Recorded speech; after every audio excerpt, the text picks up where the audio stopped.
శుక్లాంబరధరం విష్ణుం శశివర్ణం చతుర్భుజం ప్రసన్నవదనం ధ్యాయేత్ సర్వవిఘ్నోపశాంతయే అగజా ఆనన పద్మార్కం గజాననమహర్నిశం అనేకదంతం భక్తానాం ఏకదంతముపాస్మహే ఏకదంతముపాస్మహే. ఈరోజు శుక్రగ్రహం కారకత్వాల గురించి చెప్పుకుంటున్నాము. శుక్రగ్రహం ఏ రాశిలో ఉంటే వారికి ఏ రకమైన ఫలితాలు వస్తాయి అనేది నేను చెప్పబోతున్నాను. శుక్రగ్రహం డిసెంబర్ 2వ తారీఖు నుంచి వృశ్చిక రాశి నుంచి ధనుసు రాశి నుంచి మకర రాశికి మారింది. ఈ గ్రహం ఇక్కడ 29/12/2024 వరకు శుక్రగ్రహం మకర రాశిలో స్థితి పొంది ఉంటుంది. ఆ శుక్రగ్రహం మకర రాశిలో ఉండడం వల్ల ద్వాదశ రాశులకి ఏ రకమైన ఫలితాలు వస్తాయి, ఏ రకమైన పరిహారాలు వారు చేసుకోవాలి అనేది నేను ఇప్పుడు చెప్పబోతున్నాను. హిమకుంద మృణాలాభం దైత్యానాం పరమం గురుం సర్వశాస్త్ర ప్రవక్తారాం భార్గవం ప్రణమామ్యహం. ఇది శుక్రగ్రహానికి సంబంధించినటువంటి శ్లోకం. శుక్రగ్రహం పూర్తిగా స్త్రీ గ్రహం. స్త్రీలకు సంబంధించిన విషయాలు శుక్రగ్రహంలో మనకి ఎక్కువగా కనిపిస్తాయి. శుక్రగ్రహం పూర్తిగా స్త్రీకి సంబంధించి ఇది జలతత్వ గ్రహం. అందువల్ల శుక్రగ్రహం స్త్రీ గ్రహం అయ్యి మనసుకి రంజింపజేసేటువంటి లక్షణాలు ఈ గ్రహానికి ఉన్నాయి. అంటే శుక్రగ్రహం పూర్తిగా స్త్రీలకు సంబంధించిన విషయాలనే సూచిస్తుంది. స్త్రీలకు అనుకూలంగా ఉంటుంది. శుక్రగ్రహం అనుకూలంగా ఉంటే నగలు, నాణ్యాలు, విలాస వస్తువులు అన్నీ ఉంటాయి. మనిషికి కావాల్సింది ముఖ్యంగా ఆనందం, కుటుంబ సౌఖ్యం ఉండాలి. ఇవి ఉంటే మనిషి సంతృప్తిగా ఆనందంగా ఉండగలడు. ఈవెన్ డబ్బు లేని వాడైనా సరే మనసుకు ఆనందంగా ఉంటే, మనసు మంచిగా ఉంటే ఆనందంగా ఉంటాడు. డబ్బు అనేది రెండో ప్రయారిటీ అవుతుంది ఏ మనిషికైనా. అట్లాంటి వారికి శుక్రగ్రహం బాగా ఉంటే మనసు ఆనందంగా ఉంటుంది, మనిషి ఆనందంగా ఉంటాడు, కుటుంబంతో సుఖంగా సౌఖ్యాలతో ఉంటాడు. అదేవిధంగా సంఘంలో కూడా సౌఖ్యంగా ఉంటాడు, ఇరుగు పొరుగు వారితో మంచిగా ఉంటాడు. తన వల్ల తన చుట్టూ ఉన్న వారికి కూడా ఉపకారం చేస్తూ తన వల్ల తన కుటుంబానికి, తనకి, తన చుట్టుపక్కల వారికి, సంఘానికి, అదేవిధంగా దేశానికి ఎంతో ఉపయోగకారిగా మారతాడు. అదే మనసు బాగోలేనప్పుడు ఆ మనిషి చాలా విచారం పొందుతాడు, చాలా కోపగ్రస్తుడు అవుతాడు. ఇంకా దుర్మార్గుడైతే కనుక సంఘ విద్రోహ చర్యలకు కూడా పాల్పడతాడు. అందువల్ల శుక్రగ్రహం అనుకూలంగా ఉంటే మనిషి ఇల్లు కొనుక్కోగలుగుతాడు, వాహనాలు కొనుక్కోగలుగుతాడు, నగలు, నాణ్యాలు, డబ్బు అన్నీ కూడా బాగా వస్తాయి శుక్రగ్రహం వల్ల. శుక్రగ్రహం కారకత్వాలు ముఖ్యంగా ఏంటంటే నగలు, వజ్రాలు, పాలు, పెరుగు, స్త్రీలు, తెల్లటి పుష్పాలు, రసాలు, అన్ని రసాలు, ద్రవ పదార్థాలు, సుఖం, దాంపత్య సుఖం, ఫ్యాషన్ టెక్నాలజీ, వ్యాపారం, ఇంటీరియర్ డిజైనింగు, అట్లాగే డిజైనింగు, అన్ని రకాల డిజైన్లు, అదే లేడీస్ టైలర్సు, ఇట్లా బట్టలు, వస్త్రాలు, తెల్లటి వస్త్రాలు, అట్లాగే బిల్డింగ్స్, వెహికల్స్, ఇవన్నీ కూడా వ్యాపారం. కాస్మెటిక్స్, స్త్రీలకు సంబంధించిన కాస్మెటిక్స్, గాజులు, వస్త్రాలు, నగలు, నాణ్యాలు, ఇవన్నీ కూడా శుక్రుడు కారకత్వాల్లోకి వస్తాయి. శుక్రుడు అలాగే వాద్య పరికరాలు కూడా, మ్యూజిక్కి సంబంధించిన పరికరాలన్నీ కూడా శుక్రుడికే సంబంధిస్తాయి. అది ఒక వ్యక్తి మ్యూజిక్ నేర్చుకుంటున్నాడన్నా, కళలలో ఆరితేరుతున్నాడన్నా అతని శుక్రగ్రహం చాలా బాగుందని చెప్పవచ్చు. అదేవిధంగా కవిత్వం రాయడము, సినీ రచయితలు, వీళ్ళందరూ కూడా శుక్రగ్రహ కారకత్వం, శుక్రగ్రహం వాళ్ళకి బాగా అనుకూలంగా ఉంటే వారు మంచి అభ్యున్నతిలోకి వస్తారు. శుక్రగ్రహం ముఖ్యంగా వివాహం. పురుషులకి వివాహం జరగాలి అంటే శుక్రగ్రహం అనుకూలంగా ఉండాలి.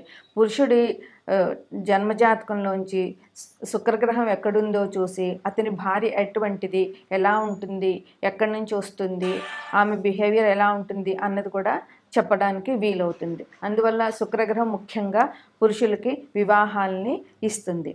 అదే శుక్రగ్రహం పాడైనట్లయితే ఇప్పుడు మనం చెప్పుకున్నవన్నీ రివర్స్ అవుతాయి. ఆనందం ఉండదు, ఇల్లు కొనుక్కోవాలంటే కొనుక్కోలేరు, వాహనం కొనుక్కోవాలంటే కొనుక్కోలేరు.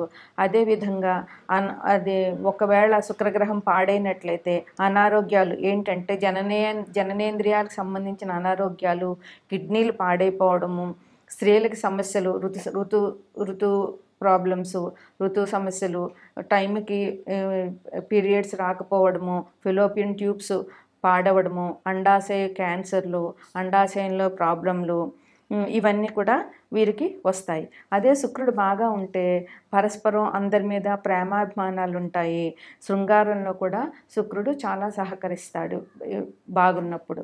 అదే బాగులేనప్పుడు శృంగారంలో కూడా భార్యాభర్తలకి పరస్పరం ప్రేమ అభిమానాలు ఏముండవు.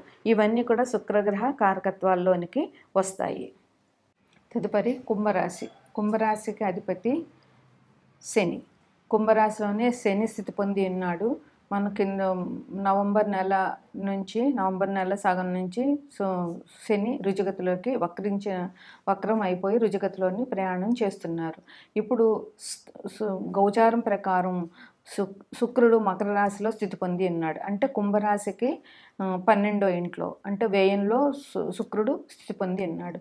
శుక్రుడు అనుకూలంగా ఉన్న వారికి 12వ ఇంట్లో శుక్రుడు చాలా మంచి ఫలితాలని ఇస్తాడు. మంచి బెడ్ కంఫర్ట్స్ ఇస్తాడు. మంచిగా పడుకోవడానికి వారికి మందమైన పరుపులు, మంచాలు ఉంటాయి. వాళ్ళు మంచిగా నిద్రపోగలుగుతారు. అదే భార్యా సుఖం కూడా వారికి చాలా బాగా ఉంటుంది. వీళ్ళు పాపకార్యాలు చేయకుండా ఉండడం వల్ల వీరికి చాలా మంచి జరుగుతుంది. అదేవిధంగా 12వ ఇల్లు మరణం కూడా సూచిస్తుంది. అదే అనాయాస మరణం, అంటే రోగాలతో తీసుకోకుండా సులభంగా చనిపోయే అవకాశం కూడా ఈ రాశి వారికి ఉంటుంది. అదేవిధంగా వీరు పాప పనులు చేయకుండా ఉన్నట్లయితే వీరికి చాలా మంచి జరుగుతుంది. వీరికి పాపభీతి కూడా బాగా ఎక్కువగా ఉంటుంది. అందువల్ల అది కాక లగ్నంలోనే శని ఉన్నారు కనుక ఆయన పాపం చేయకుండా ఆయన రక్షించగలుగుతారు.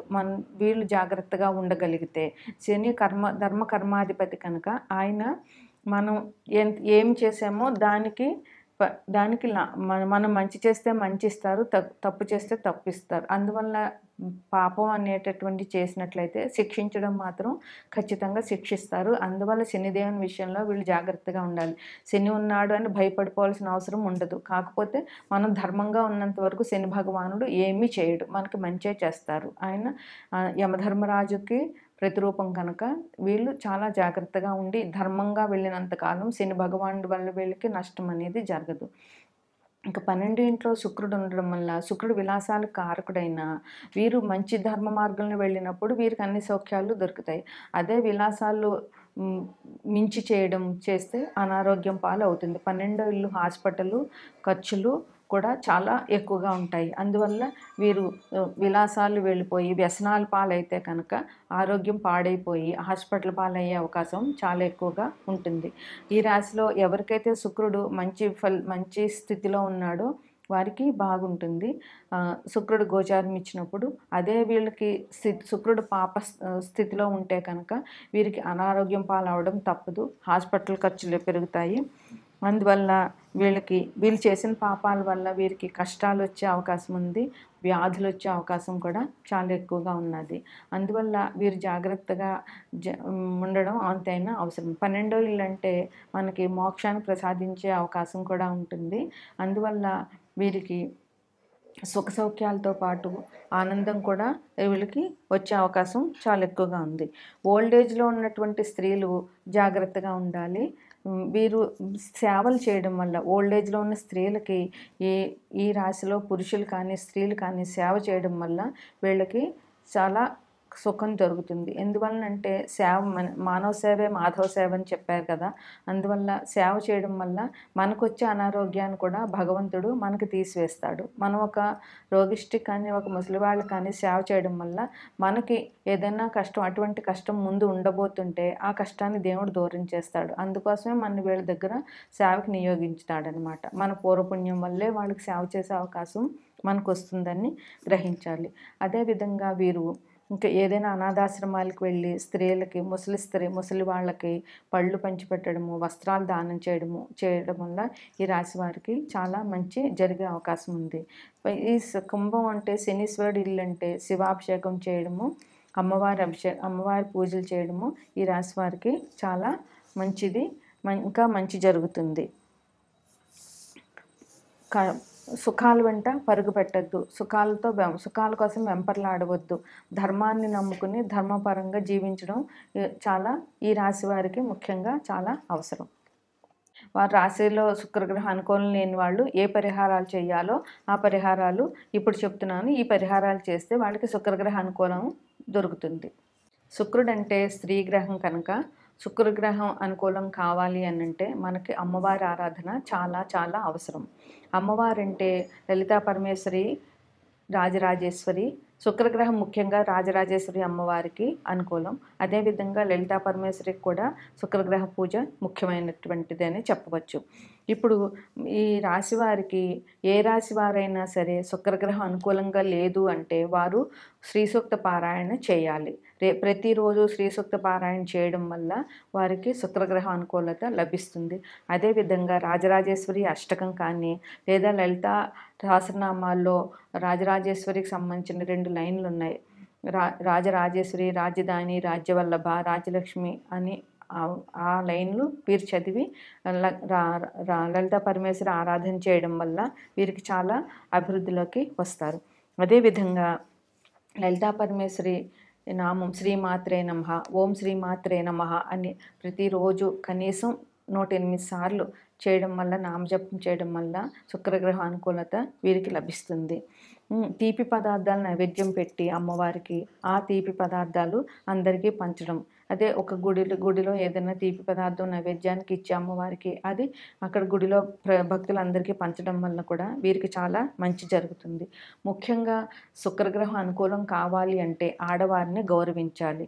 ముఖ్యంగా వాళ్ళ తోబుట్టువుల్ని, వాళ్ళు ఉన్న అక్క చెల్లెళ్ళని, పురుషులు వాళ్ళ అక్క చెల్లెళ్ళని కనీసం ఉత్తరాయణంలో ఒకసారి, దక్షిణాయనంలో ఒకసారి వాళ్ళని పిలిచి ఇంటికి వారికి భోజనం పెట్టి వారికి ఒక పసుపు కుంకుమ, బట్టలు, చీర పెట్టి వాళ్ళని సంతృప్తిపరచాలి. అలా చేయడం వల్ల ఆడపిల్లలు ఇంట్లో సుఖ సంతోషంగా ఆ ఇంటి నుంచి పసుపు కుంకుమ తీసుకుని పెడితే ఆ ఇంటికి ఎంతో అభివృద్ధిలోకి వస్తుంది. అదే అక్క చెల్లెలు లేని వాళ్ళు మేనత్త అంటే తండ్రి చెల్లెలు, తండ్రి అక్క ఆ మేనత్తని గౌరవించాలి. ఆ మేనత్తని కనీసం సంవత్సరానికి 2 సార్లు 3 సార్లు ఎన్నిసార్లు వీలైతే అన్నిసార్లు పిలిచి ఆమెకి పసుపు కుంకుమ, జాకెట్ బట్ట లేదా చీర ఇవ్వాలి. అదేవిధంగా ముందుగా ఇంట్లో తల్లిని పూజించాలి. ప్రతిరోజు తల్లి కాళ్ళకి నమస్కారం చేస్తే ఏ గ్రహమైనా అనుకూలంగానే ఉంటుంది. ఎందువలనంటే శని భగవానుడైనా సరే వృద్ధుల్ని ఆదరించమని చెప్తాడు. గురువు శుభగ్రహం కనుక ఆయన అదే చెప్తాడు. అదేవిధంగా అమ్మవారు శుక్రుడు, చంద్రుడు అమ్మవారి అవతారం కనుక వాళ్ళు తల్లిని పూజించమని చెప్తారు. ఎందుకంటే ముందు తల్లే మనకి మొదటి గురువు, బంధువు అన్నీ ఆమె. అందువల్ల తల్లిని పూజించడం, ప్రతిరోజు తల్లికి పాదాలకు నమస్కారం చేయడము, మీరు ఆఫీస్కి వెళ్ళేటప్పుడు తల్లి పాదాలకు నమస్కారం చేయడము, లేదా ఏదైనా ఒక మంచి పని మీద వెళ్తున్నప్పుడు అది అబ్బాయిలైనా అమ్మాయిలైనా పెద్దవాళ్ళైనా ఎవరైనా సరే తల్లికి నమస్కారం చేసి బయటికి వెళ్తే ఆ పనిలో మీకు విజయం తప్పకుండా సిద్ధిస్తుంది. అదేవిధంగా భార్యని అందరినీ వదులుకుని తన కుటుంబాన్ని వదులుకుని నీ ఇంటికి వచ్చిన భార్య నిన్ను గౌరవించకపోతే ఆమె అదే దుఃఖం అంతా కుటుంబాన్ని మొత్తానికి తగులుతుంది. అందువల్ల భార్యను గౌరవించాలి. అంతేకాకుండా ఓం భార్గవాయ నమః అనే మంత్రాన్ని కనీసం 11 సార్లు లేదా 21 సార్లు ప్రతిరోజు చెప్పాలి. ఇంకొకటి ఏంటంటే శుక్రునికి సంబంధించినటువంటి నవగ్రహ స్తోత్రం ఒకటి ఉంది. హిమకుండ మృణాలాభం దైత్యానం పరమం గురుం సర్వశాస్త్ర ప్రవక్తారం భార్గవం ప్రణమామ్యహం. దీనిని కనీసం 11 సార్లు లేదా 21 సారి ఓపిక శ్రద్ధ చేయగలిగిన ఓపికన్న వాళ్ళు 108 సార్లు చేయడం వల్ల శుక్రగ్రహ అనుకూలత తప్పకుండా సిద్ధిస్తుంది. సౌందర్యలహరి పారాయణ ఈరోజు ఇప్పుడు చాలా ప్రసిద్ధిలో ఉన్నది. అందువల్ల సౌందర్యలహరి పారాయణ చేసిన లేదా సౌందర్యలహరి విననా కూడా వీరికి చాలా మంచి జరుగుతుంది. అదేవిధంగా పౌర్ణమి రోజున వెన్నెల్లో కూర్చుని లలిత అమ్మవారి సహస్రనామం కానీ అష్టోత్తరం కానీ చేయడం వల్ల అమ్మవారి అనుగ్రహాన్ని పొంది శుక్రగ్రహ అనుకూలాన్ని పొందుతారు. ఇది శుక్రగ్రహ పరిహారంగా మీరు భావించండి. నమస్కారం.